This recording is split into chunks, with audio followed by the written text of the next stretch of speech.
প্রধানমন্ত্রী তারেক রহমানের উপদেষ্টা জাহিদুর রহমান দিল্লিতে ঢুকতে পারেনি।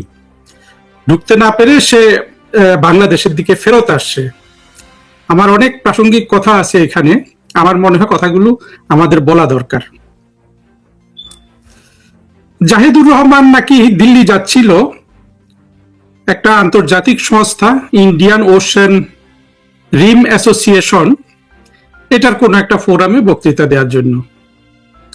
জাহেদের অবশ্য আন্তর্জাতিক সম্পর্ক বা এই ধরনের বিষয় নিয়ে অনেক আগ্রহ আছে, এটা আমরা জাহেদের ভিডিও দেখে জানি।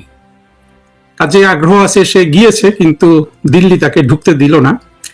ব্র্যাকেটে একটা কথা বলে রাখি, এই যে ইন্ডিয়ান ওশেন রিম অ্যাসোসিয়েশন, এই সংস্থাটা আগে ভিন্ন নাম ছিল, কিন্তু এটা 1999 বা 2000 সালের দিকে গঠিত হয় এবং শেখ হাসিনা কিন্তু বাংলাদেশকে এই সংগঠনের সদস্য করেছিলেন।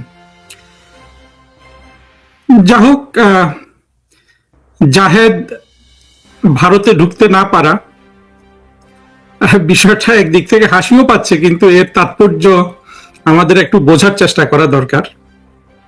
এই জাহেদকে আমার সহকর্মীরা কষা ডাকনাম দিয়েছে,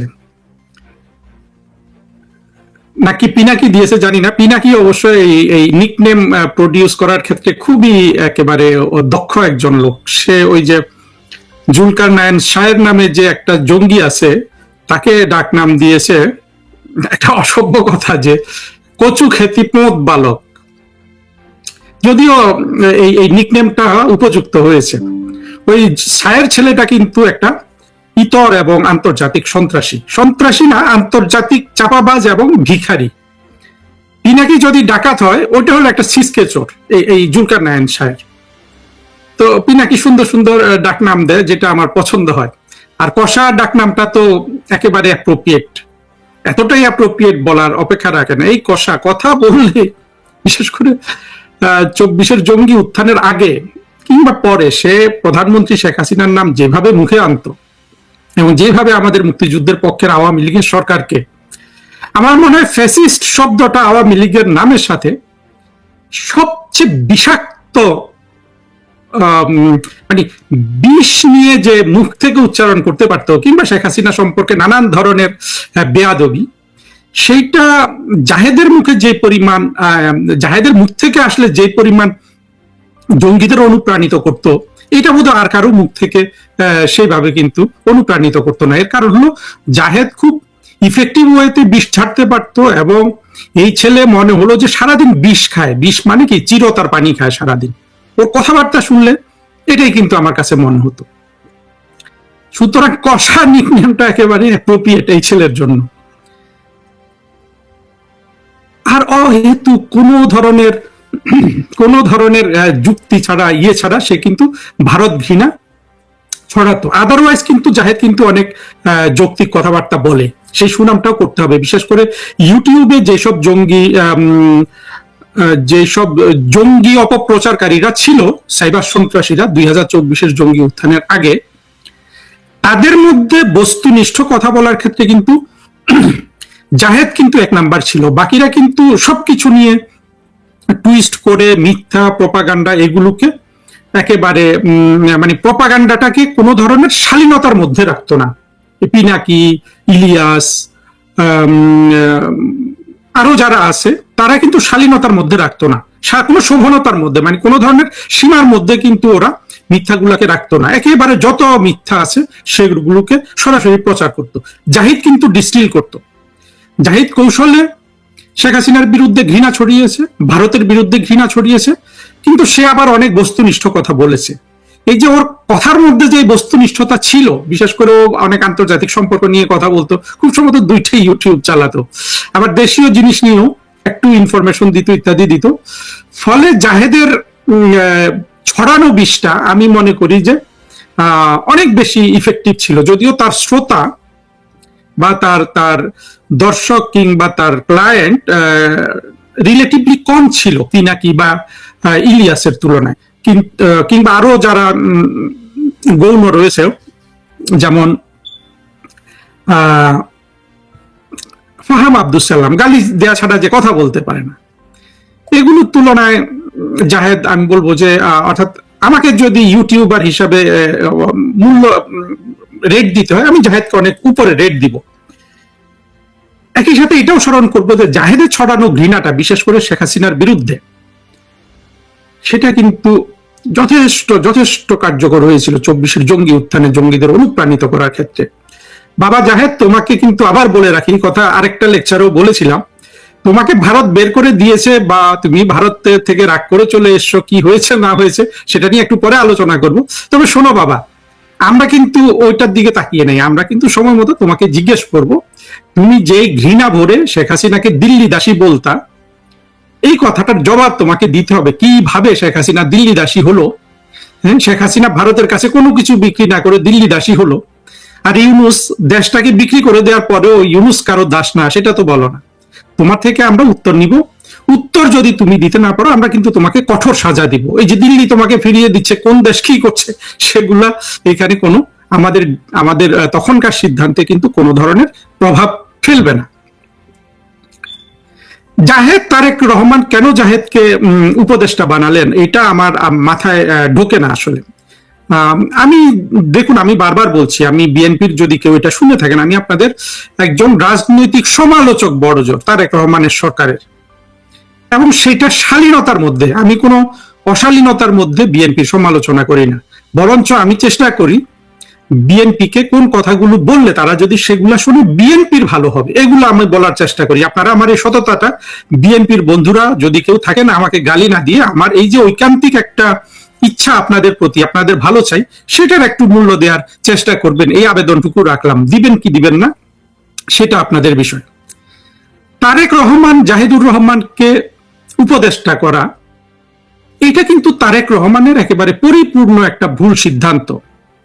অবশ্য আমি একটা ভিডিওতে শুনছিলাম গোলাম মওলা রনির, গোলাম মওলা রনি তো উনি তো অনেক খবর রাখেন বাংলাদেশের রাজনীতির, উনি যেটা বলেছেন সেটার অর্থ দাঁড়ায় যে তারেক রহমান জাহিদুর রহমানকে উপদেষ্টা করেছে সিম্পলি রুমিন ফারহানাকে অপমান করার জন্য। যেটা বুঝাতে চেয়েছেন সেটা হলো রুমিন ফারহানা আর জাহিদুর রহমানের মধ্যে প্রেম ছিল, পরে প্রেম ভেঙে গিয়েছে, এবং রুমিন ফারহানা যেহেতু তারেক রহমানের কথা না শুনে নির্বাচন করেছেন, সেই জন্য রুমিন ফারহানার উপর প্রতিশোধ হিসেবে তারেক রহমান জাহেদকে উপদেষ্টা করেছে। ঘটনাটা আমার কাছে বিশ্বাসযোগ্য মনে হয়েছে, কারণ হলো রুমিন ফারহানা আর জাহেদকে নিয়ে ইয়েরা অনেক কুচ্ছা রটনা করেছিল, বিশেষ করে শীর্ষ জঙ্গিদের একজন ইলিয়াস কিন্তু অনেক ধরনের আপনার অশালীন অসভ্য তাদের ছবি টবি দিয়েও সে ফেসবুক পোস্ট ভিডিও এগুলো আপনারা জানেন। কিন্তু তারেক রহমান রুমিন ফারহানাকে শিক্ষা দেওয়ার জন্য জাহেদকে উপদেষ্টা করেছেন, এটা আমি বিশ্বাস করেছি। হয় কি, কোনো একটা কথা শুনলে সহসা বিশ্বাস হয়ে যায় না, ওই রকম বিশ্বাস হয়েছে। এর বাইরে আমি জানি না, আমি সঠিকও হতে পারি ব্যাঠিকও হতে পারি, কিন্তু এছাড়া আসলে জাহেদকে উপদেষ্টা করার কারণটা কি থাকতে পারে। আর তারেক রহমানের জন্য এটা বলবো যে আপনি যদি ওই দৃষ্টিভঙ্গি থেকে জাহেদকে উপদেষ্টা করেন, তাহলে তো আপনি 2 গুণ ভুল করেছেন। তবে এটা আমরা জানি অভিজ্ঞতা থেকে যে আমাদের না পৃথিবীতে অনেক জায়গায় সরকার প্রধানরা এই ধরনের সিদ্ধান্ত নিয়ে থাকেন। হ্যাঁ, জিকে মেরে মানে বউকে মেরে জিকে শেখানো, এই ধরনের কাজকর্ম কিন্তু তারা করে থাকে, যেটা চরম একটা অপরিণামদর্শী সিদ্ধান্ত। এবং মানুষ তাদের উপর যে ধরনের রেসপন্সিবিলিটিটা দেয়, তারেক রহমান তো আর কোনো ভালো নির্বাচনের মাধ্যমে ক্ষমতায় আসেননি। তিনি যে নির্বাচনের মাধ্যমে ক্ষমতায় আসেন, ওটা হলো বাংলাদেশের ইতিহাসে দ্বিতীয় খারাপ নির্বাচন। আর একটা ছিল 15ই ফেব্রুয়ারির নির্বাচন। এর আগের একটা ভিডিওতে আমি বোধহয় 25শে ফেব্রুয়ারি বা কিছু একটা বলেছিলাম। দেখুন, তারিখ ভুল হয়, স্লিপ অফ টাং হয়, এগুলো নিয়ে আপনারা বেশি প্যাচ ধরবেন না। আর আমি তো আসলে ভালো করে কথা বলতে পারি না, এই যোগ্যতা তো আমার নাই। জাহেদের মতো যোগ্যতা, পিনাকির মতো যোগ্যতা, বা আমাদের মুক্তিযুদ্ধের পক্ষে যারা সুন্দর কথা বলেন তাদের যোগ্যতা আমার নাই। আমি যেটার জন্য কথা বলি সেটা হলো আমাদের মুক্তিযুদ্ধের পক্ষে মানুষের, মুক্তিযুদ্ধের পক্ষের যারাই কথা বলবেন, যারা ইন্টেলেকচুয়াল হবেন, যারা আগামী দিনে মন্ত্রী হবেন, যারা দেশটাকে মুক্তিযুদ্ধের পক্ষে শাসন করবেন কিংবা সেবা করবেন, তারা কোন ধরনের দৃষ্টিভঙ্গি পোষণ করবেন, তাদের মুখের ভাষাটা কি হবে, তারা কি ধরনের আর্গুমেন্ট দিবেন, এই যুক্তিগুলো আমি শেখানোর চেষ্টা করি।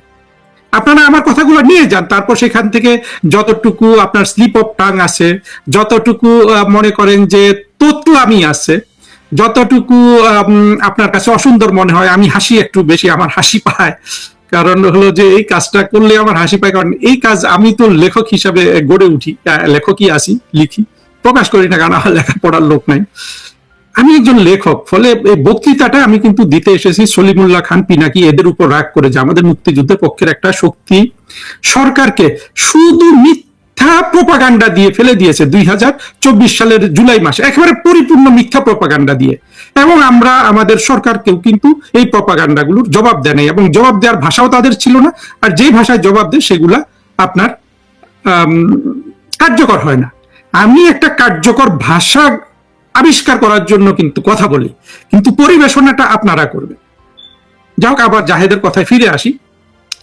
জাহেদকে যদি তারেক রহমান রুমিন ফারহানাকে শিক্ষা দেওয়ার জন্য নিয়োগ দেন, তাহলে তারেক রহমান এখানে দ্বিগুণ ইরেসপন্সিবিলিটি করেছেন। এমনিতে তারেক জাহেদ যে ধরনের ঘৃণা ছড়াতো ইউটিউবে, সেটার জন্যই কিন্তু সে অযোগ্য হয়ে যায় একটা সরকারি কাজে। কিন্তু যদি সেটা আবার যদি হয় যে অন্য একজন আরো বলিষ্ঠ এবং আরো দক্ষ রাজনীতিবিদকে অপমানিত করার জন্য করা, সেটা কিন্তু অন্তত রাষ্ট্রের দৃষ্টিভঙ্গি থেকে দেখলে এটা একেবারে অমার্জনীয় একটা, আমি বলবো যে ইরেসপন্সিবিলিটি, অমার্জনীয়, সম্পূর্ণ অমার্জনীয়। রাষ্ট্র আপনি চালাচ্ছেন 20 কোটি মানুষের হয়ে, যদিও তারেক রহমান 20 কোটি মানুষের হয়ে রাষ্ট্র চালাচ্ছে না।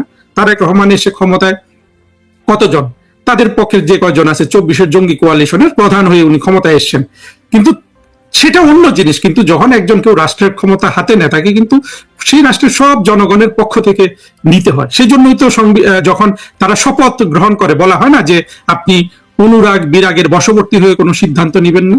এগুলো কিন্তু এই যে বিরাগের বশবর্তী হয়ে জাহেদকে যদি উনি করে থাকেন, জানি না, বাট ব্যাখ্যাটা দেওয়া প্রয়োজন ছিল, কারণ জাহেদের মতো একটা একটা অত্যন্ত ক্ষতিকারক ছেলেকে, মানে যে আসলে সরকারের কিছুই সে অ্যাড করতে পারবে না, পারে যে নাই, এটা তো আমরা দেখছি।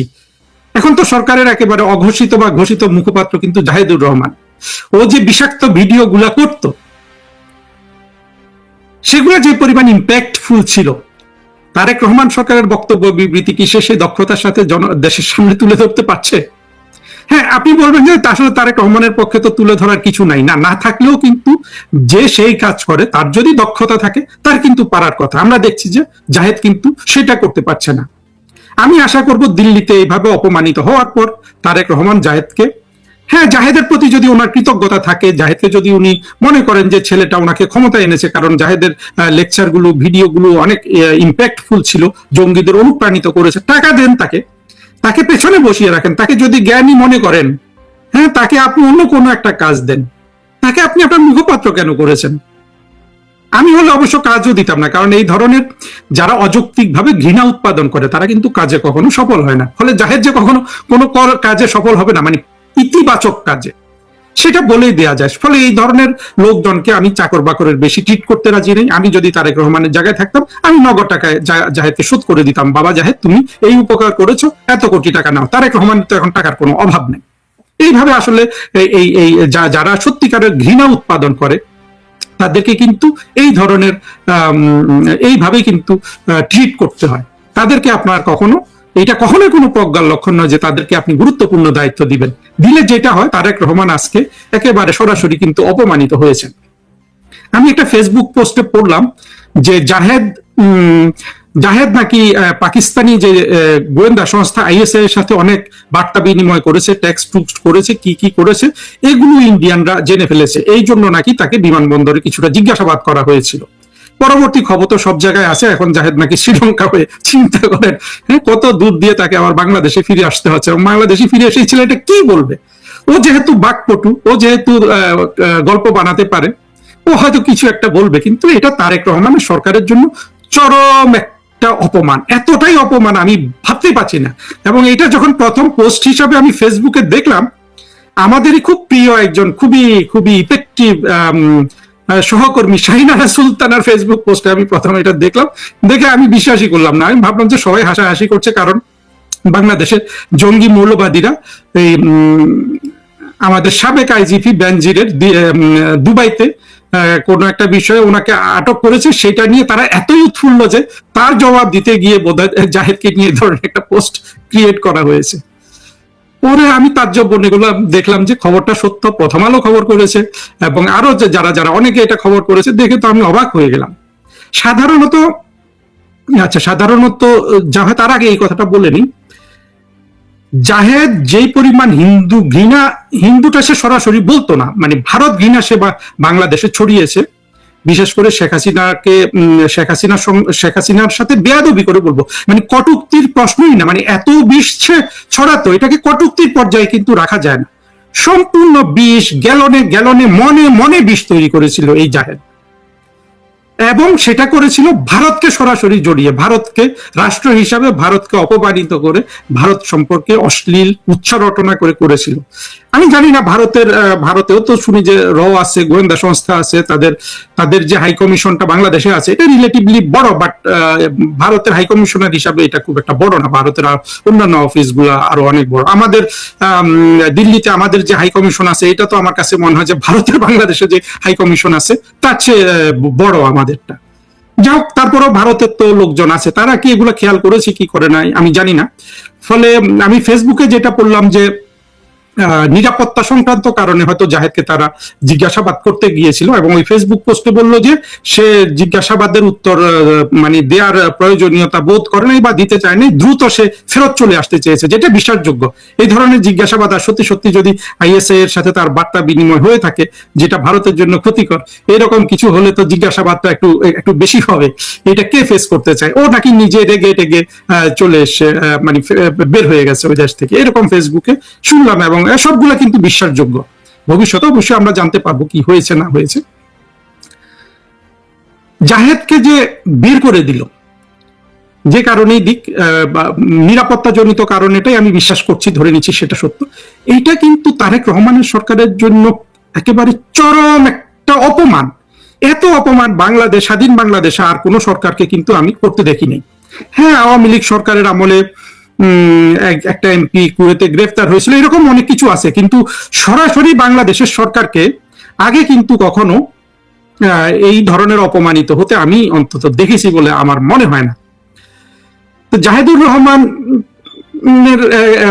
যেমন ধরেন, এইখানে অপমানটা কি রকম, আপনি একটা দেশের বিরুদ্ধে ঘৃণা ছড়ান, এমনকি আপনি সেই দেশের নিরাপত্তার জন্য হুমকি হতে পারেন, কিন্তু আপনি যদি জাহেদ এখন যে পরিমাণ মানে প্রতিমন্ত্রী হিসাবে সে বা প্রতিমন্ত্রীর মর্যাদা সে সরকারের দায়িত্বে আছে, এই ধরনের দায়িত্বে থাকার পর কিন্তু, অর্থাৎ সরকারি দায়িত্বগুলোতে থাকার পর কিন্তু সাধারণত ভিন্ন দেশের সরকারগুলো কিন্তু ওই সময়টা আর কিন্তু তাকে জিজ্ঞাসাবাদ করে না বা আটকায় না। এটা আমরা বিভিন্ন জায়গায় দেখেছি। যেমন ধরেন, আপনার যদি বাংলাদেশের আপনি একজন ডিপ্লোম্যাট হন, আপনি যদি মার্কিন যুক্তরাষ্ট্রের ভিসার দরখাস্ত করেন, এটা আমার ক্ষেত্রে হয়েছিল কারণ আমি আলজেরিয়া সফর করেছিলাম। আপনি যদি ডিপ্লোম্যাটিক পাসপোর্টধারীও হন, কিন্তু আপনি যদি পাকিস্তান, আলজেরিয়া, তাদের কিছু কিছু দেশ আছে, এই দেশগুলো সফর করে, আপনাকে কিন্তু 5 বছরের জন্য তারা মানে ওই যেই পাকিস্তান সফর 5 বছর শেষ না হলে আপনাকে কিন্তু তদন্ত করা ছাড়া আপনাকে ভিসা দিবে না।